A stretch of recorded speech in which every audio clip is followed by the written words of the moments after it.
Hi everyone, it's Ian from QTips. In this video, which is slightly different to my usual sort of format, I want to create a stroke saver for a golf course. Now I'm a bit of an amateur golfer, and when I haven't played a course before, I might try and create a stroke saver using QGIS. So I'm going to go and try and create a decent stroke saver for myself for the Clovelly Country Club, which is a local club in Cape Town. That is quite tricky, not very long, and very often there are cases where you should not be hitting driver, and you can quite happily get by with a 5-iron off the tee box, which suits me because my driver goes a long way right. So I'm going to use QGIS to try and create and design a little stroke saver for myself. So if you are new to GIS and QGIS, I'll just show you exactly what it is. So QGIS is a open source geographic information systems desktop software, and you can download it for free from qgis.org. So let's just type in qgis.org. And so for those of you who already know and use QGIS, you can just skip ahead. I'm going to create chapters for this video, so just skip ahead if you like. But for those new to GIS and QGIS, what you can do is download QGIS from qgis.org, and what we're going to do is download the version which is the latest long-term release. Okay, that is the most stable version. So if you just click on download now, and then you'll see you can click on the most recent version, which is being tested still, but the one I usually download is the LTR version, which is the long-term release, which has been running for a while, and so quite a few of the bugs have already been sorted out. So if you click on that, it'll download the latest version to your downloads folder. Okay, so I have already downloaded it. So let's go to my downloads folder. There we go. Okay, here it is here. So I'm going to cut that, and I'm going to put it in a folder on my desktop. Let's see, shouldn't take too long. What's going on here? Okay, so I'm going to cut that and create a folder for this project on my desktop, and let's just call it stroke saver. And then inside that folder I'll have a folder for the software, so I'll just call it QGIS. Paste that in there. And then what I'll also do is have a folder for projects, or actually let's just go straight and create a folder for the golf course I'm going to be creating the stroke saver for. I'll just call it Clovelly. Okay, and I'm going to dump all of my spatial data in there, just in this parent folder. So what we want to do is we want to install QGIS. So let's go back to the QGIS folder, and you can double click on this file to install QGIS on your desktop. Okay, when the installation pop-up is ready, you can click on next, accept the terms. If you agree with them, you can read through these if you like, and then click next. Create desktop shortcuts, etc. Those are usually useful, so we can leave that in place. Click next, and then click install. Now I already have it installed on my system, so I'm not going to reinstall it. What I want to do is just open up the desktop, the QGIS desktop solution, and show you what it's about. Okay, so what you can then do is just go and type in QGIS in your search. Where are we going? In your search for various software types. I'm searching for this one here. So I've already got 3.34 added, so I'm going to open up QGIS from the start menu. Okay, so this is what it will look like when it opens up, and it looks very similar to many of the other GIS software solutions. What we've got on the left hand side is the layers panel, where when you add layers to your project, they will be identified here, and you access their properties in the layers panel. And then this is the map view, where your layers will actually render and be drawn. You have your menus as well as your toolbars, and we'll access one or two of these toolbars and these menus in this tutorial. We'll start off, if you have no data, so I'm assuming you have no data, we are going to create data from scratch. What we'll do is we are going to use a service to add a background image for the satellite imagery, and we'll use the Google Imagery for the golf course we're going to work on. So you'll need to go to the plugins menu, so select plugins, click on manage and install plugins, and this will give you access to a repository for various plugins. Now plugins are extra bits of software that get packaged with your software, or they can get accessed via this repository. So what we want to do is, if you just go to all and just type in QMS for Quick Map Services, you'll see Quick Map Services there, and you'll need to activate it. So turn it on, and if you need to, click install, and once it's installed you can close it. Just a quick look at this Quick Map Services plugin. You can see it's quite a popular one. It has been downloaded over 6 million times. It has been rated over 1,000 times, and most of the ratings are 4.5 plus. So you know it's a decent plugin. Okay, so when that has been added, you can go to your web menu, and you'll see there's a Quick Map Services menu. If you click on that, you'll see there are a bunch of services that can be added to your project. Now yours may have a fewer services than what is shown here. You can add or access extra services by going to settings. So if this is the first time you are adding Quick Map Services, click on settings, and then click on the tab for more services, click on get contributed pack, and then it'll load the latest contribution pack, and then click OK and save. And now when you go back to the web and Quick Map Services, you should have it should look similar to my menu now. Now let's add the Google satellite. So I'm going to click on the Google satellite, and like I said, this will stream in a background image for the world. And we are working in Cape Town, and so I'm going to zoom into Cape Town. So here are all your traditional tools. The typical zoom in tool is like a little magnifying glass with a plus. So click on that and then draw a box on your screen, and we are going to zoom into Cape Town, and I know exactly where this golf course is. It's just in this valley near Fishhook. Okay, so there is the golf course. Great, so I know it fairly well. I know the layouts of the hole. So you may need, if you have a golf course that you're playing for the first time, you may need to get some more information about it, the course layout, etc. I mean, this imagery doesn't show us which the first hole is, so you may need to go and get the information from the website of your local golf course to figure out what the layout is and the arrangement of the holes. So I already know it, so I'm going to assume that you have got that too. Alright, so we have just got a satellite background image, but what I want to do is I want to create other layers that I'm going to work with. And in GIS you get different types of layers, and the two of them are vector layers and raster layers. Now this Google image that's being streamed in is a raster layer, which is an image essentially, where each of the cells for the pixels is made up of a color. So that's what raster layers are. And then vector layers can be made up of vertices for points, or a series of vertices connected, which is a line, or a series of vertices connected by a line that close, which form a polygon. So we've got essentially got points, lines, and polygons. And in this tutorial I'm going to work with points primarily, and we have got different vector format storage formats, and one of them is shapefile, which can be created from the menu up here, which is quite a common vector format storage type. And then there's also a geopackage. Now I prefer the geopackage because we can create multiple vector layers and store them in one file location, whereas shapefiles are stored separately and there are multiple files within a shapefile. So it's not a very neat way to store your vector data, but and whereas the geopackage is. So we're going to click on geopackage to create a point file for each of the holes. So let's start with that. So click on create geopackage.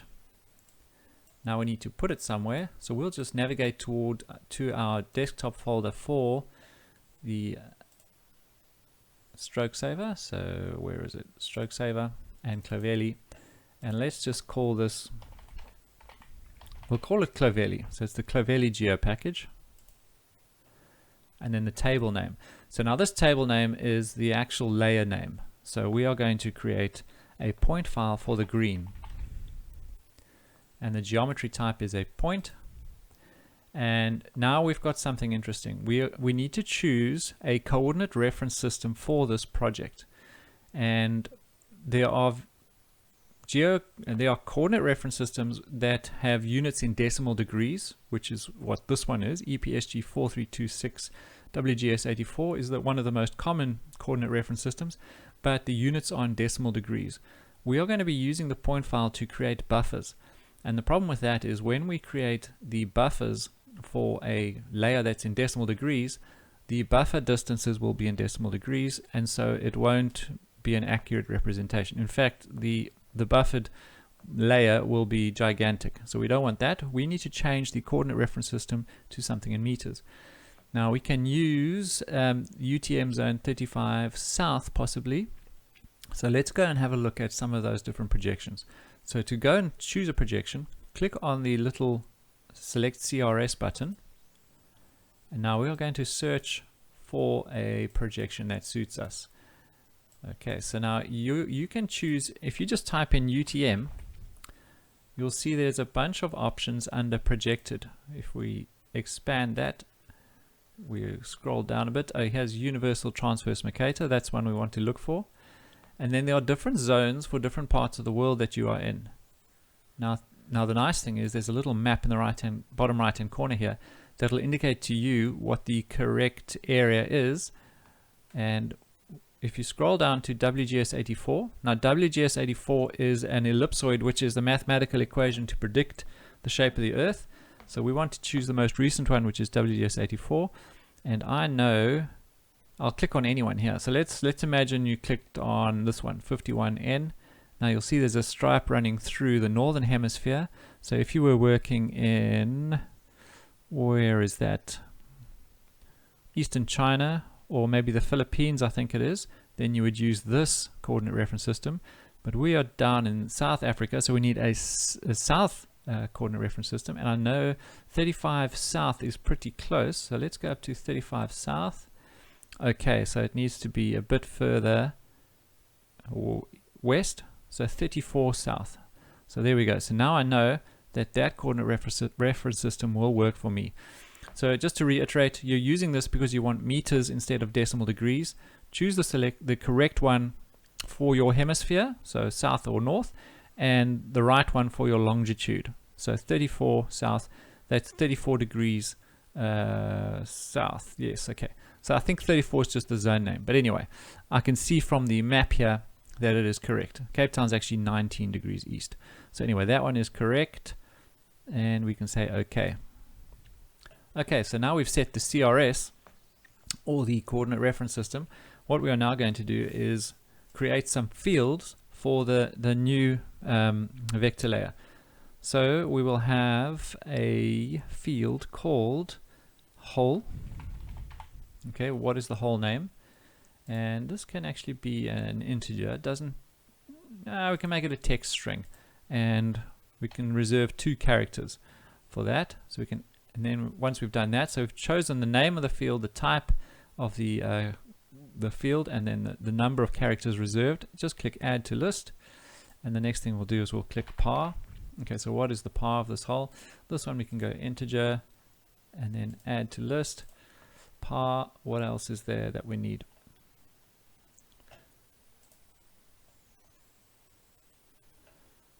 Okay, we need the stroke, so how difficult the whole is.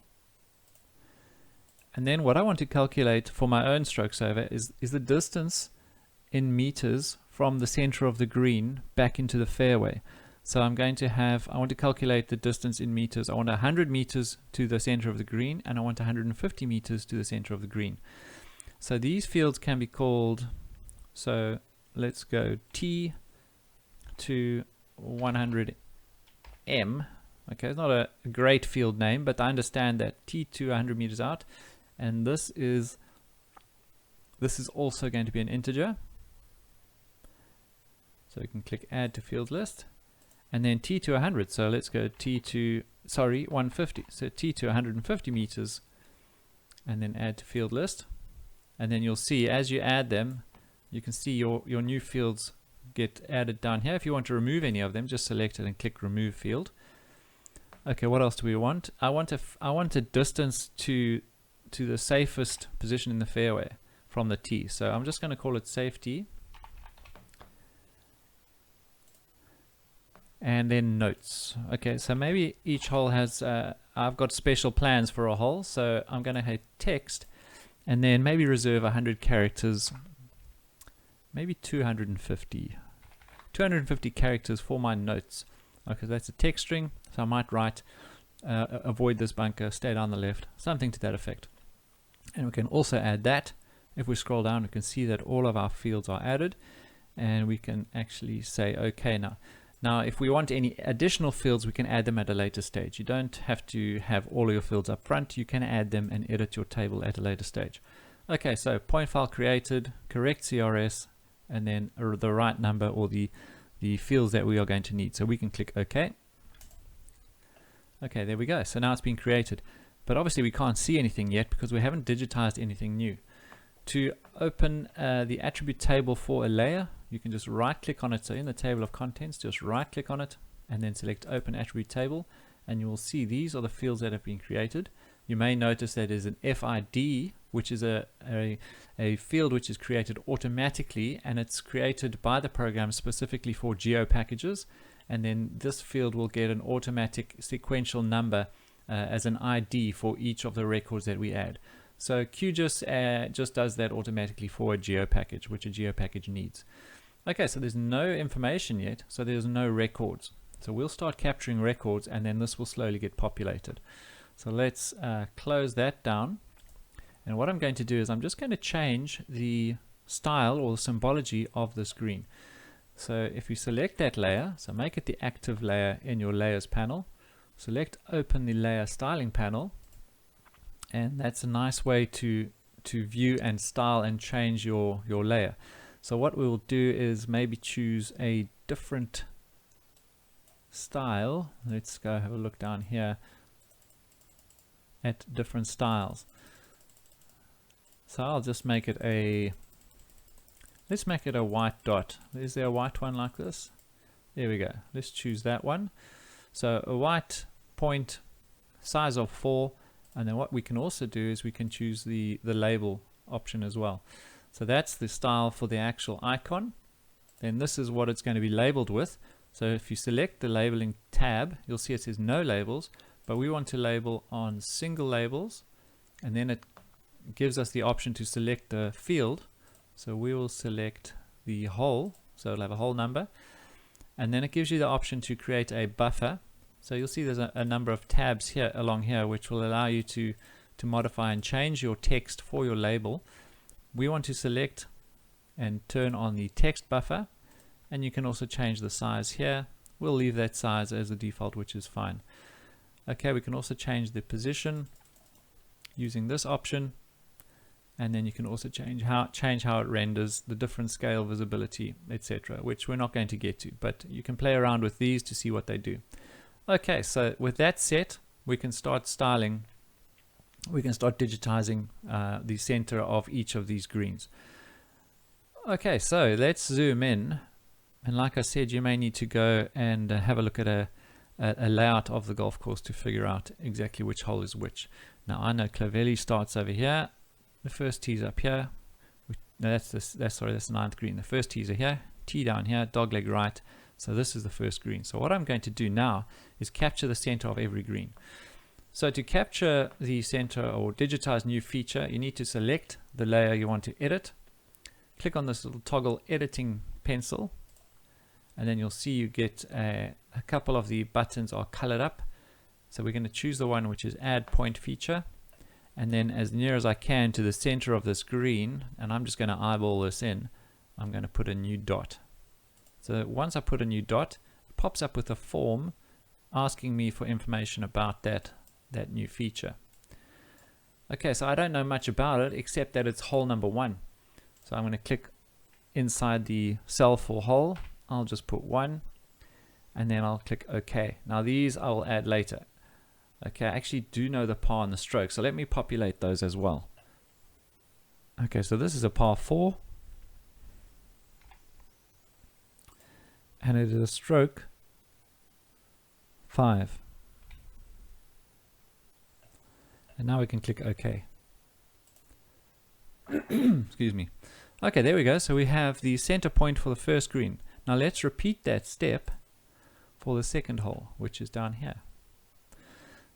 So what I'm doing is I'm capturing a point for the center of every green, and then I'm going to use a buffer algorithm to then go ahead and buffer those distances that I wanted to set out, 100 meters and 150.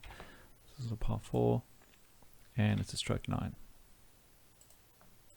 And you'll see, because we set the styles up, it just gets automatically styled up as we start digitizing new features.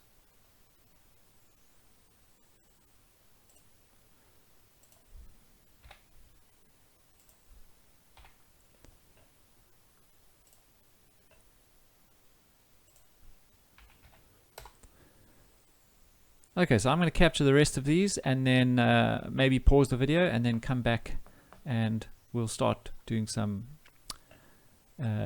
geoprocessing.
Okay, so I have now captured all of these points. I need to save those edits. So just click on your little stiffy disk over here and then toggle the editing pencil to stop that editing session. And what we're going to do now is we're going to buffer each of these holes with those distances that we need. So there are two distances that we want, 100 and 150. So we need to create a multi-ring buffer, and we'll use a 50-meter interval. So we get 0 to 50, 50 to 100, 100 to 150, and then we'll have a fourth one as well, 150 to 200, and we'll just have it as a 200 buffer, but we'll see how we use that at a later stage. It might be useful to us. Okay, so we need to use geoprocessing tools to create or run this buffer algorithm, and they can be found under the vector menu. So if you click on the vector menu and then you scroll down, you'll see there's a vector tools and there's a buffer option.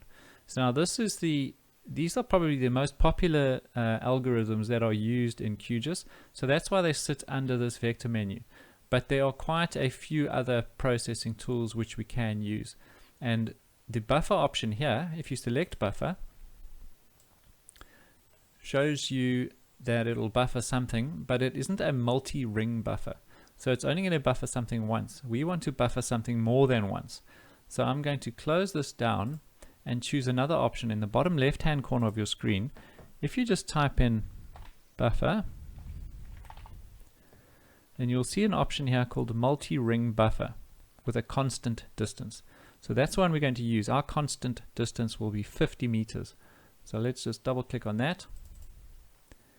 And we're going to use the input layer green. Now we've only got one vector layer in this project. We can't buffer a raster quick map services layer, so it only gives us that option. If you did have other layers in here that were vector layers, it will give you those as an option to select.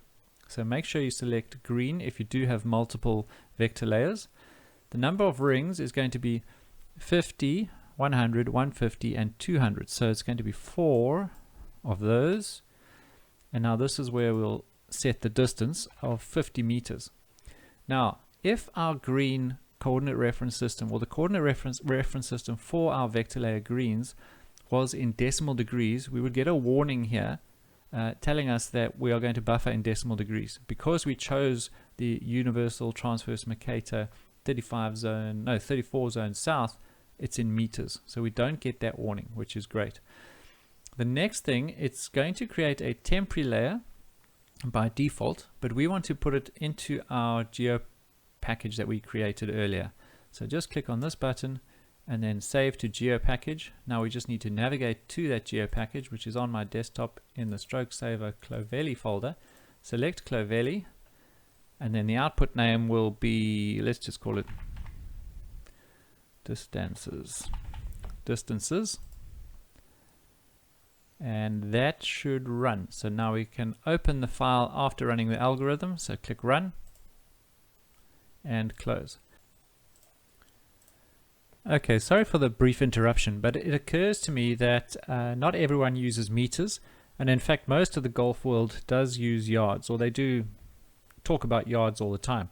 So if you want to buffer in yards, that's easy enough to do. So we are going to, I'll just show you how to do that. So we're going to use 4 rings again, but then instead of 50 meters, we are going to use the equivalent distance in yards. So in meters, 45.72 meters is 50 yards.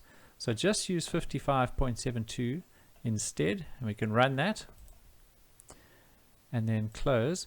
And then let's compare, let's see what they look like. I'm going to compare them. So what I'm going to do is I'm just going to filter on hole number 18. So we'll go hole equal to 18, and we'll do the same thing for this one here, which was calculated in yards.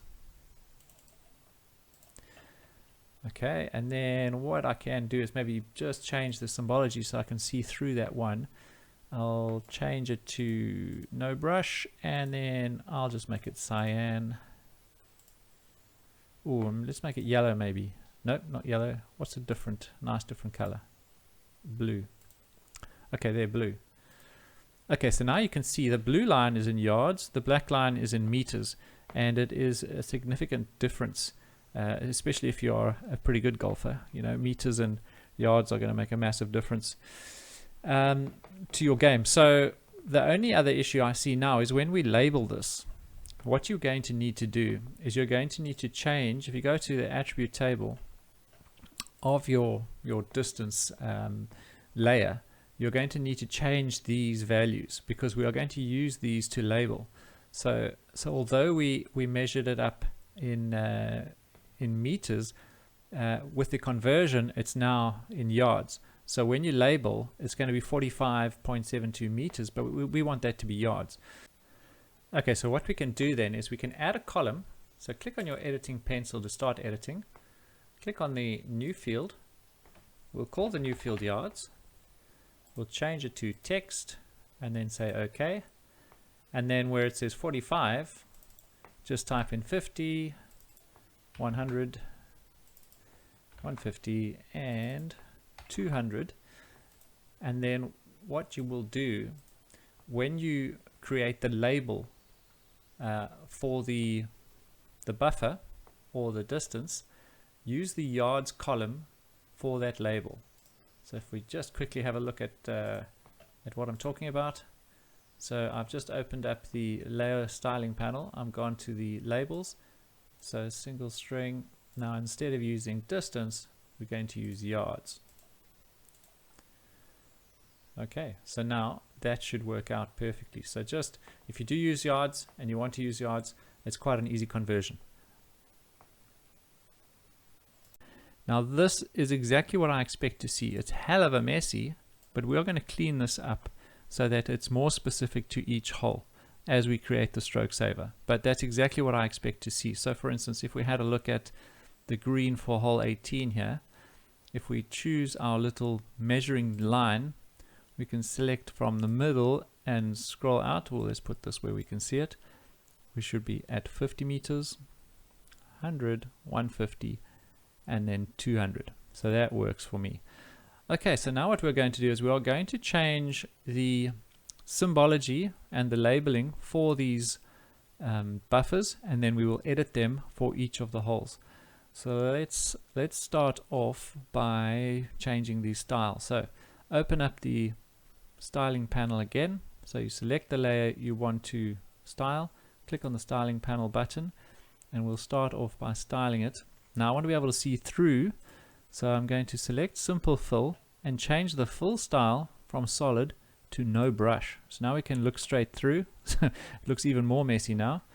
And we'll change the stroke color to something that we can see. Now when you're dealing with satellite imagery, there are a few colors that work really well, like yellow, cyan, magenta, orange sometimes, but blacks, greens and reds often aren't great. So I'm going to choose, I think for this one, let's choose magenta. So let's choose something down here. So now what I did there is I just clicked on the stroke color, and there are a couple options to choose your stroke color. And if you choose the color wheel, it's one of the easiest ones to use.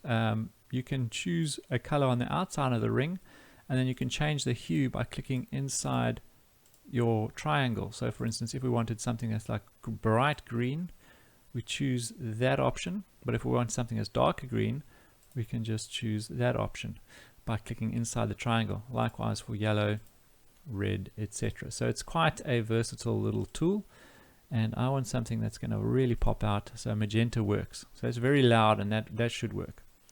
Okay, so we can close this down for now. That works. Okay, so very messy, but that's not going to be easy to work with, because we are going to start editing. We want to edit the buffers for hole 1. So that's a problem for us because we can't see what's going on. So what we can use is a filtering tool. We want to filter out only the buffers for hole 1. So if we have a look at the attribute table for this distances layer, just right click on it, and then we go to we go to open attribute table. We can see that this is what has come through. So this is the information. These columns came from the hole, and they've been pulled through onto the buffered layer. So what we can do is we can filter on hole. So wherever a value has got the value 1, wherever a whole column has, well, ever a hole has the value of 1, we can filter those out and disregard everything else. So let's do that. So if you right click on your distances layer and then select filter, this pops up. It's a query builder, and we want to build a query that's going to filter everything out. So we are working with the columns whole. So wherever the whole column value equals 1, and then 1, show it. So we can say OK, and everything else disappears.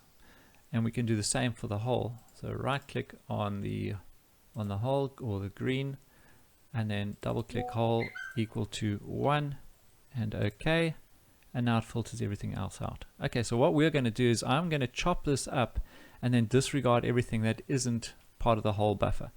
So let's do that next. So select the layer you want to edit, and then we are going to use the toggle editing button to start an editing session. But before we do that, I want to be able to snap to the green point file, and that's easy enough. You need to choose your snapping options. Now if you do not see any snapping options, which is identified by this little red magnet here, then you'll need to turn on your snapping toolbar, which is easy enough. You just right click up here on your toolbar, you'll see there's panels and toolbars, and then just scroll down to where you see snapping toolbar and turn that on. Okay, so turn that on if you don't see it. And the advanced digitizing toolbar, we are also going to need that. So while we're here, just turn on the advanced digitizing toolbar as well, and that will create this or add this toolbar to your project, and you'll see everything's grayed out. None of these tools are available to us because we're not inside an editing session. The minute we start editing, these will be colored up. Okay, so your snapping option should also be active now. So let's move this to a place where I can see the full toolbar. Click on the little magnet, and then click on the button next to it, and then select Open Snapping Options.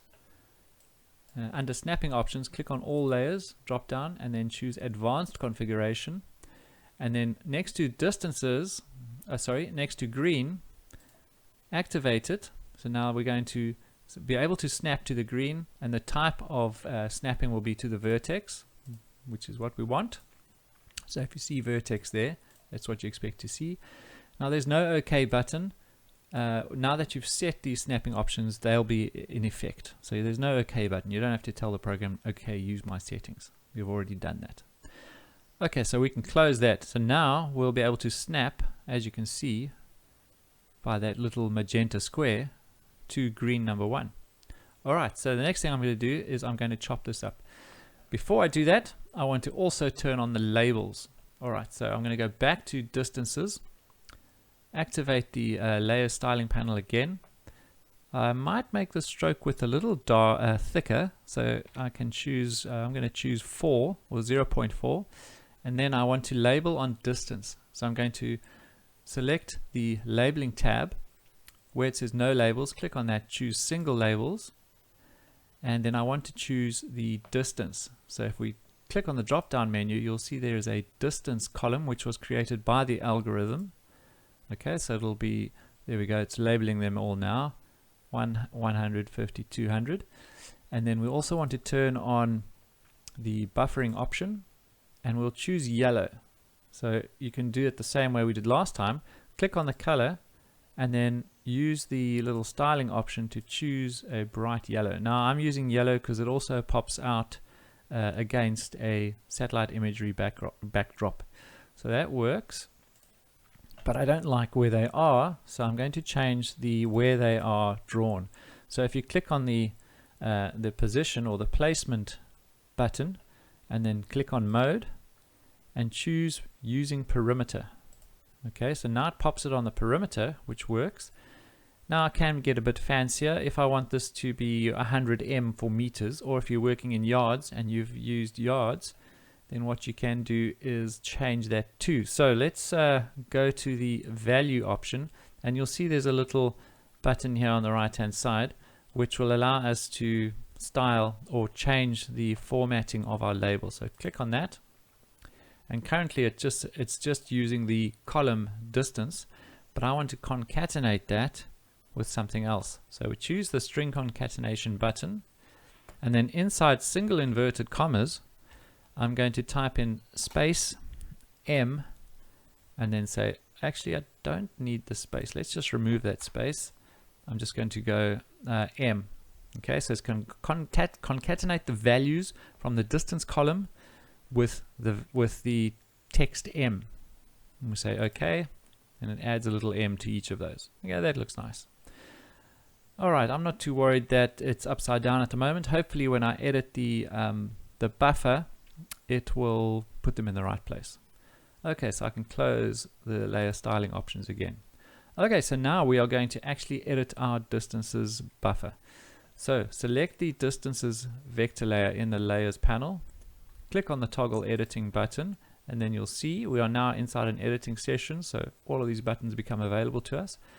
And how I want this to work is I want to be able to have, like, cut out a big pie towards the green so that we know if we cross that line that we are within a specific distance of the green.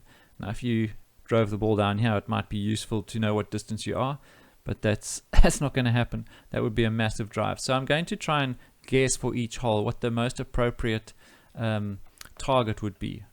So now we choose the split features. Now we're going to basically chop out a piece.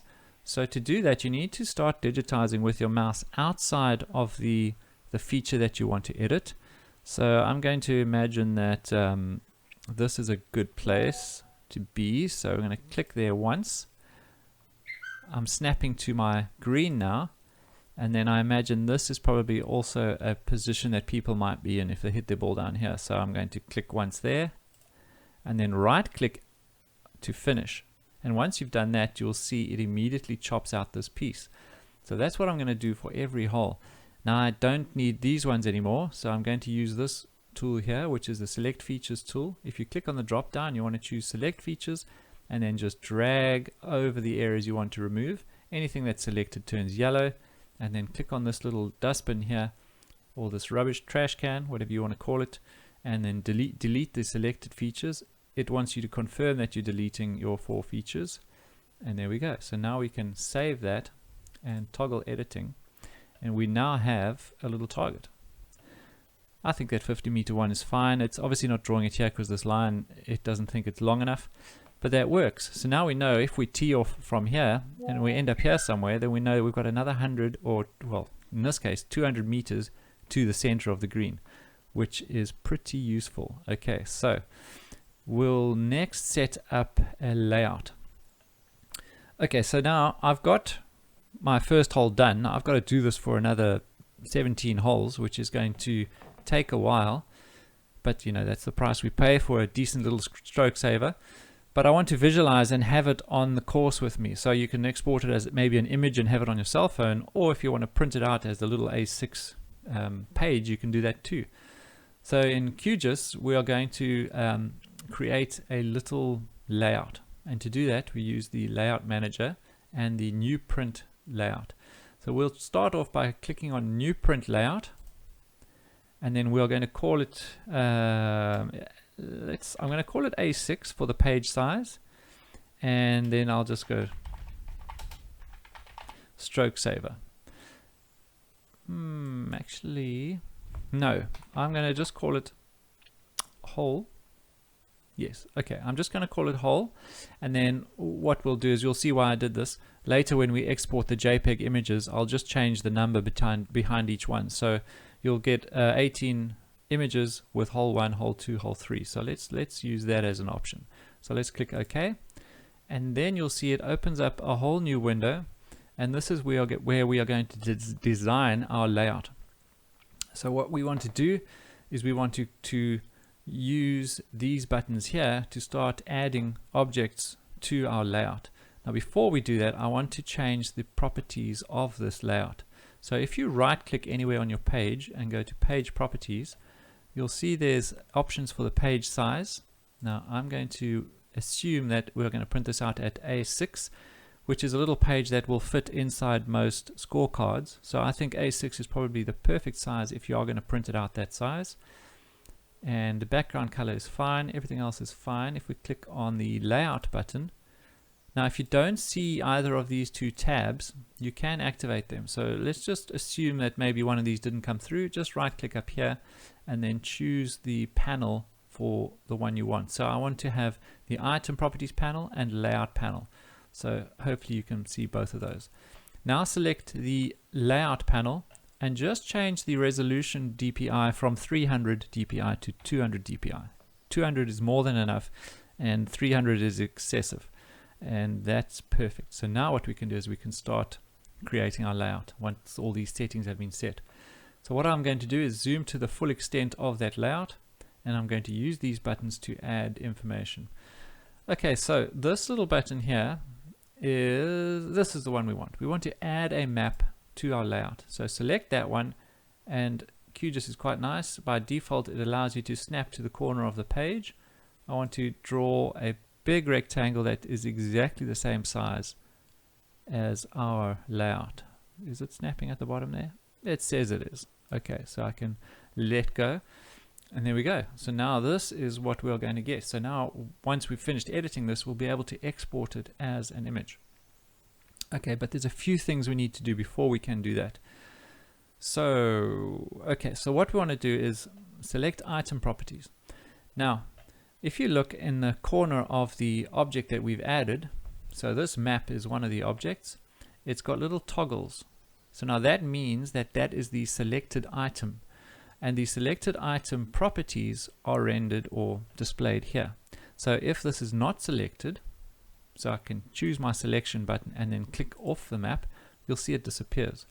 Now that's relevant, or it may be relevant if you have multiple objects in a layout. So for instance, if you have a north arrow down here, now the information is, the item property information is for the north arrow, etc., etc. Now we don't need a north arrow, that's just something that's going to take up space. But likewise we have the legend. If we added a legend, same thing, the item properties are for that legend. Once again, not something we need, so I'm going to remove it. Okay, so let's move forward. What else do we want? Let's select your map again. So using the select item, click on your map if you have stopped toggle, if it was not toggled, and let's change the scale. So currently the scale is 4,660. If we change that to 3,000, what will it look like? That's much better. Bear in mind that this is going to be an A6, so we want to get as big as possible. Now there's something you can do in QGIS, and I think most GIS packages, to be fair, is you can change the rotation of your layout to be more suitable to fit as much as you can in. So for instance, if we wanted the hole down in the bottom left hand corner and then the target or the big range finder moving out to the right, we can change this map rotation. So the map will rotate in a clockwise direction. So if we, for instance, maybe changed it by 15 degrees, it would go in the wrong direction. So what we need to do is we need to go all the way around to 345. Okay, maybe 335.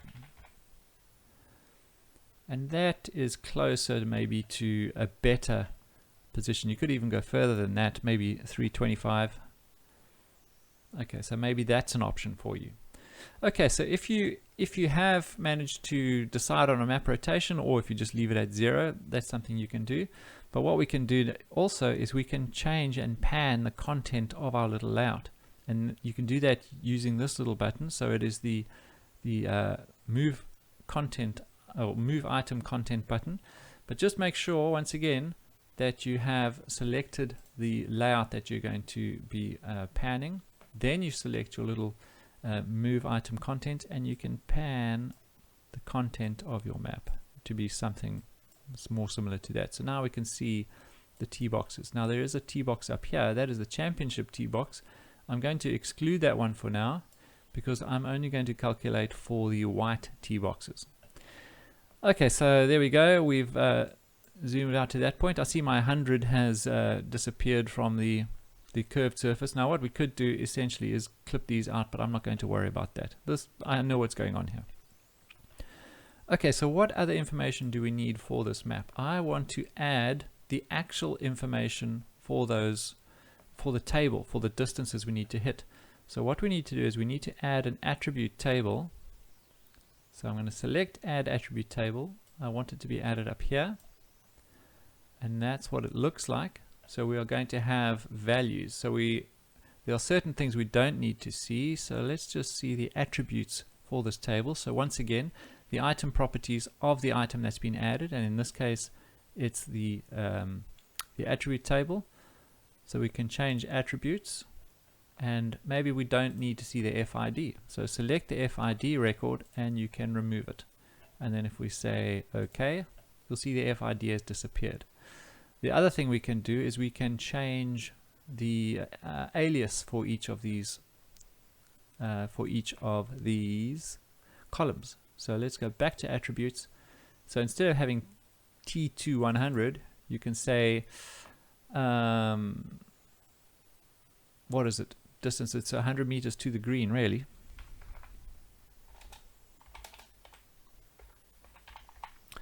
$100 meters to the green. And that one we can go 150 to the green.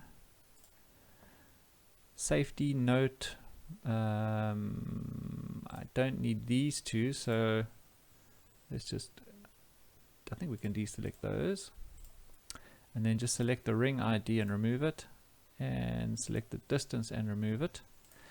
And then if we need notes, if we are going to add some notes, they might be important to have as well, so we can leave that. Let's say OK. There we go. Okay, so let's see what happens. We are going to go back into our map view, and we are going to populate these values. And let's see if this stretches this out. But for now, I'm happy with how that looks. So let's close this down. So we are going to close our little layout, and we'll go back to the map view. And we've got to a point now where we've done quite a bit of work, so it might be worth saving our project. So click on the Save button in the top left-hand corner of your screen, and let's go to the desktop, stroke saver, Clovelly, and let's just call this Clovelly. Let's capitalize that. Okay, so it's the Clovelly project. Now in QGIS you get two different options for the project type. You can save it as the standard QGIS or a QGIS zipped. All this is that's that file zipped, so it doesn't really matter. If you want to save on size, click on the zipped version. So let's say save, and it's shown up there. So now we know we have a saved project, and all our work will be saved if we close it down. Alright, so the whole point of this project was to calculate the distance from the tee to these different areas. So I want to know from the tee box, how far do I have to hit the ball to be 150 meters out or 100 meters out? And then how far do I need to hit the ball to be in a safe area? So those are the kind of things. And what we could do also is calculate the distance to dangers, etc. So maybe under notes, we can also add that. So then what I'm going to do is, I think I need to minimize not minimize, but make it slightly smaller. And this is, I do have two screens, but currently working on one screen. So what I want to be able to see what's going on when I add and edit values for the whole. Okay, so the whole is the attribute table I want to edit. I'm not going to select it. If I just go right click on it and I open up the attribute table, that's the attribute table I want to populate. I can start an editing session. So now I can type in values, but we can't see the background. So what I'm going to do is I'm going to minimize this. Well, yeah, make it smaller like that. And then instead of a table view, I'm going to form view. I'll just drag this across. We don't need to see that value there. Let's see if we can make it smaller from this side. And then just drag it into, well, I just want to drag it into the space that we've created over here. Something like that. Can I still make it smaller from here? Yes, I can. Okay, so we're inside an editing session. Now if we go back to the tee box, how far is it to these various areas? So we are going to use a tool which is called, it's the measuring line. So if we can't see it here because we minimized our view, but if we click on this little arrow to see other hidden tools, it's the one that looks like a little line.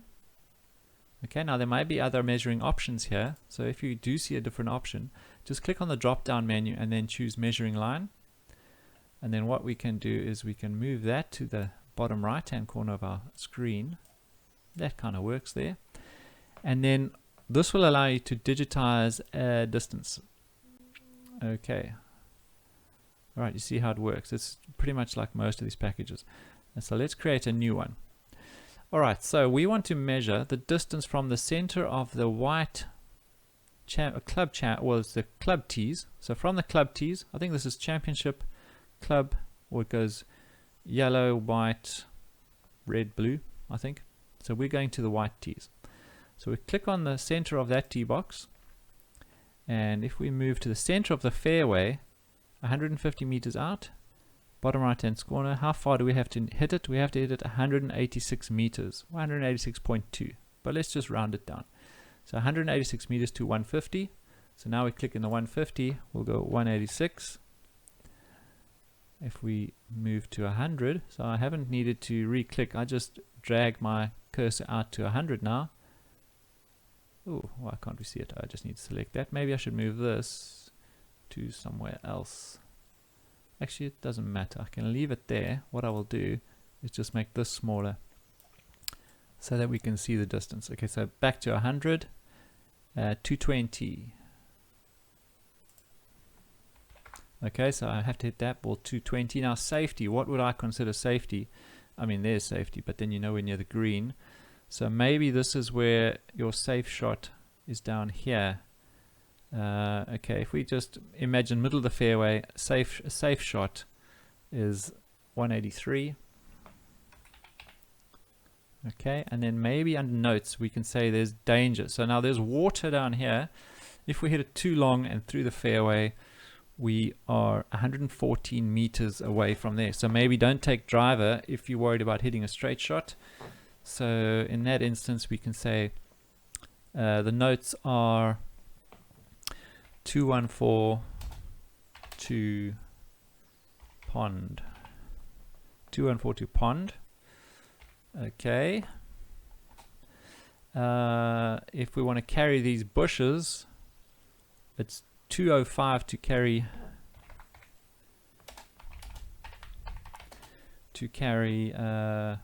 bush on right side of fairway.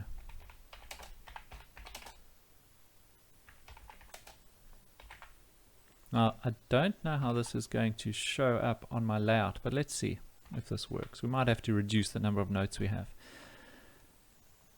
Okay, so with that done, we can save that, stop editing, and let's go back to our layout and see what it looks like. So we go back to our layout. Okay, so we need to open our layout manager to get back to that layout. So this is the layout manager. So click on that button. If we move this to the top of our view here, you can see that there's only one layout created. It's called whole. We'll click on show. And there we go. So what we need to do is maybe update or refresh this table. Yeah, it should refresh. Let's see. Not refreshing. I'm not sure why that is. It's definitely the right one.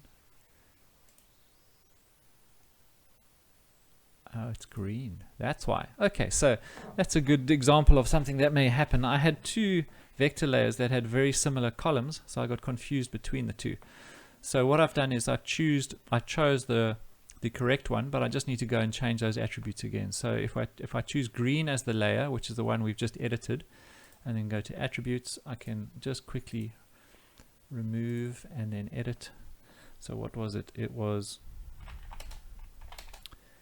T2 100 meters and I think this is what I called it, T2 150 meters. Safety notes, note. There we go. Okay, so that makes more sense. I should have picked that up. We'll say okay. Now that's slightly bigger. So I wonder if we can format or maybe change the size. Maybe we can change the size of this. So let's go to attributes. Okay, the formatting. So we're going to need to change the appearance, maybe the cell margins, draw headers, custom advanced. I wonder if that's something we can do. Truncate text, wrap text. So let's choose wrap text. It wants me to wrap text on something. I'm not sure how this works. Is it a number? Wrap text on a number? Let's just see if that changed. Refresh table. No, that didn't. I'm sure I could work this out. Maybe you need to wrap text on a character. Okay, I'm just going to ignore that for now. Font. We can change the font size. Okay, we can. I mean, that's one way to do it, right? Just change it to a font of 9. Or I wonder if you made it bigger this way. Okay, we could quite happily figure this out, I guess, but let's just make it a font of 8. There we go. So we've got a font of 8. So now when we print it out, it should show up inside of our little layout. Okay, so there we go. So now we can save that, and we'll go put it in the stroke saver, and we'll call it hole 1. So hole 1 and save, and then choose the correct DPI and save. There we go. Okay, so you see what I did there? I clicked on export as image and then saved it as hole 1. So let's click on this exported folder to see what it looks like and open up that hole 1, and that's what it looks like. So I'm not entirely happy with the size of this. What I might do is just accept that it's going to run off the side of the page. I guess I could spend some more time figuring out how to wrap this. Maybe that's what I should do. So I'm going to actually just pause this video and see if I can figure that out. Okay, I'm feeling like a little bit of a loser. I don't know how to wrap this text down. So there may be a way to do it. So all I did was I got lazy and I just changed the number of characters in that text. Okay, so if you can figure it out, tell me how to do it. Put a comment in the comment section. Okay, so the other thing we can do is if we just want to customize ever so slightly further, we can change the column or the header color. So if you go to advanced customization and then select the header row, we can change that to something different. Let's change it to maybe gray, some kind of gray, just so it stands out is slightly different to the record below. So we can apply that and we can say OK. And there we go. So now there is the stroke saver for your first hole. So I'm going to go and export that again. So I'm going to select the export as image button. I'll choose the image that has already been exported and I'll replace it. And then I'll click save. And I'll repeat that process for another 17 holes. Okay, so what I'll do is I'll just run through one more before pausing this video and then going right to the end. So let's pause that. Well, no, it's not pause yet. Let's go and do the same thing for hole number 2. So now we've finished working with this hole. What we need to do is change the filter. So I'm going to stop editing the greens and I want to set the filter to hole number 2. So select filter. Instead of hole 1, we'll just change that to 2. You'll see it disappears. Right click on the green, select filter, change that to 2, and now we can pan across to that hole and start editing. So let's start editing this hole. So we are going to select distances and we want to start editing. We want to cut, and here's the tee box over here. So we could end up down on this fairway here. So let me chop it up like this and something like that. That should work. Right click to finish. Use your selection tool to delete the features you don't want. So select the features you don't want. Select delete and delete those 4. Pan back to the center of this view here. And then click save and toggle the editing pencil to stop editing. And then what I want to do is I want to populate information about this hole. Okay, so start an editing session again. So I'm going to just, where's my little measuring tool? We'll turn that on again. We are on hole 2 now, so we can click on the pencil to toggle editing. And what we're going to do is create a new measuring line. So now there's the championship tee boxes back there. The white is generally from here, sometimes from back here. So maybe let's go to the more difficult position. Yeah, let's go from the front of that second tee. Okay, so from the middle of that tee to 150 meters is 138. To the middle of the fairway, or maybe a little bit down here, is 139. Okay, so that's 139. And then to the middle of the fairway at 100 meters is 187. So I mean, you would imagine if you were doing maths, you just add 50 onto that to get the distance there. But because I'm measuring to the middle of the fairway each time, if the fairway does change slightly, then that value is going to change too. I'm trying to put it in the middle of the fairway to give you the most error depending on where you hit that ball. Okay, now let's talk about safety. You see how wide this fairway is here. So maybe this is the safest shot to go for, because you get you're not going to get as punished. You're also short of that bunker. So 172 meters will take you to around 120 meters out. Okay, so 172 I'm going to call safety. So like I said at the beginning of this video, it's quite a short course. You don't need to hit driver. You can hit, what's that, 172, maybe a 6-iron if you hit the ball quite far, or maybe a 5-wood or something to get to 120 out. So you don't need to be bombing driver off the tee and getting into trouble. Notes. What notes can we have on this hole? Maybe to the bunker. So we'll call it, okay, so it's 198 to the front of the bunker. So 198 meters to right bunker. And save and stop editing. And now we can go back to the layout. So once again, we'll select the layout manager, select the hole, click show. So what's happened here is it's changed. You'll see this is automatically changed to the different hole, but we now need to pan to that hole. So make sure that the map view is selected, or the map is selected. Click on the move item content and move it to the right place. it's currently still rotated, and that rotation still works. So let's leave that rotation there and then export that as the new image. So now it's just hole 2.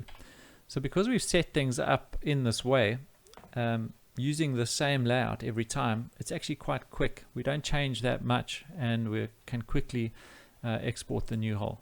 So now I can go ahead and do that for the remaining holes. So I'll pause the video and then come back when I've finished up capturing the rest of those holes. Okay, so I've been going flat out here, and I'll just capture the last 2 holes and maybe just record it and fast forward if necessary, but just to get back into the swing of actually video or recording something here. So let's go filter. So I'm going up to, it's hole 17 now.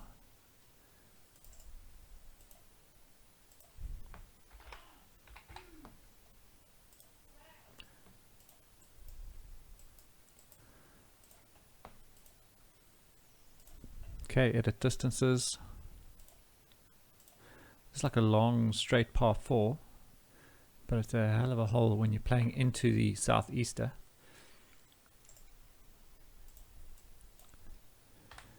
And there's not too many dangers, except for, I suppose, when you get to the green there's a bit of water, but it's not too bad. Let's save those and we'll start editing green now. Okay, so the tee box, let's just pan this back a bit. It's actually quite a long way back, and you usually play from either that one or that one. So we'll just go to the front one there. So distances now. So let's go new. So from that tee box to 150 is actually, it's 209, which is quite a strike when you're hitting into a southeaster, and then 259. And then so safety. Safety is actually quite a long shot, so I'm going to go safety is at like 200. And then notes on this hole, there's like a big embankment, and at the green there's actually quite a bit of water. What is my safety here? I would say if you're going to miss left. Miss left, you'll still have a shot. Right, you'll still have a shot, but there's lots of trouble, especially when southeaster and my fade, things move to the right, so I want to miss that left. So I can say save. Let's go back and capture that hole. So 17, that's all fine. That's been updated nicely, so I just need to pan across to it. Actually, I don't mind that. That map orientation actually works quite nicely. We'll save that. Hole 17, and we're nearly done. Hole 18 left and we're done.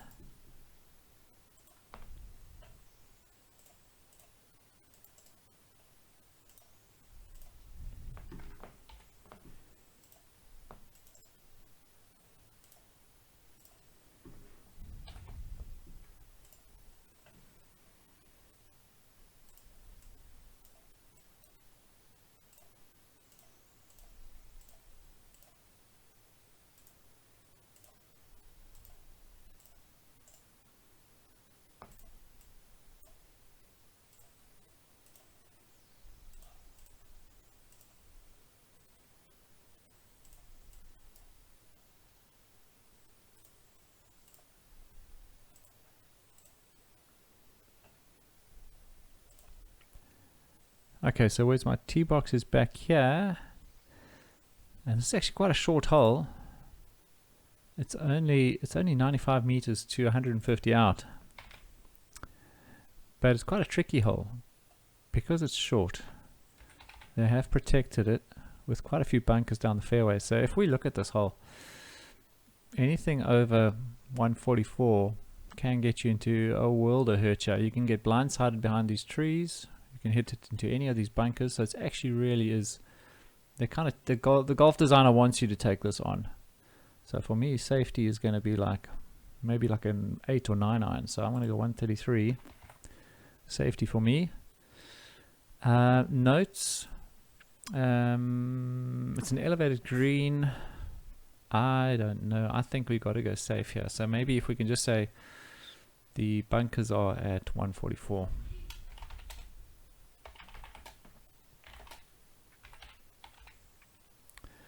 bunker's at 144 meters, and that should do it for me. I think we are done here. So let's go to this last layout. Let's update it nicely. Let's just pan to that hole. Maybe I can flip this. Actually, let's see what 0 looks like. 0 is not too bad, actually. Let's see 25. 25 kind of works. Hole 18. Great, so let's go to that folder, and there we go. We've got all of our little tiles or our little images for each of the holes. So like I said, that can be printed out and stored in your scorecard, or saved to your cell phone. And then, I mean, having set it up at A6, it's actually quite nice. Having set it up at A6, it's basically cell phone sort of screen size. So this should all come out quite nicely. And the image color and the line color actually works pretty well. Everything's pretty bold, and it's going to work out quite nicely. So the thing to do is to use that stroke saver, see if I can save myself some shots. Okay, so what else is there? I think that's pretty much it, really. Save my project. And yeah, I hope you found it useful.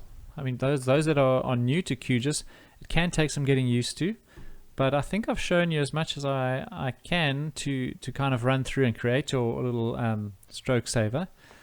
It's quite a lot of fun learning a new package like this, especially if you're into things that can be, well, things that can find it useful, spatial analysis, that sort of thing. So there's tons of other videos online if you want to learn more about QGIS. Otherwise, good luck, enjoy it, let me know how it goes. Cheers.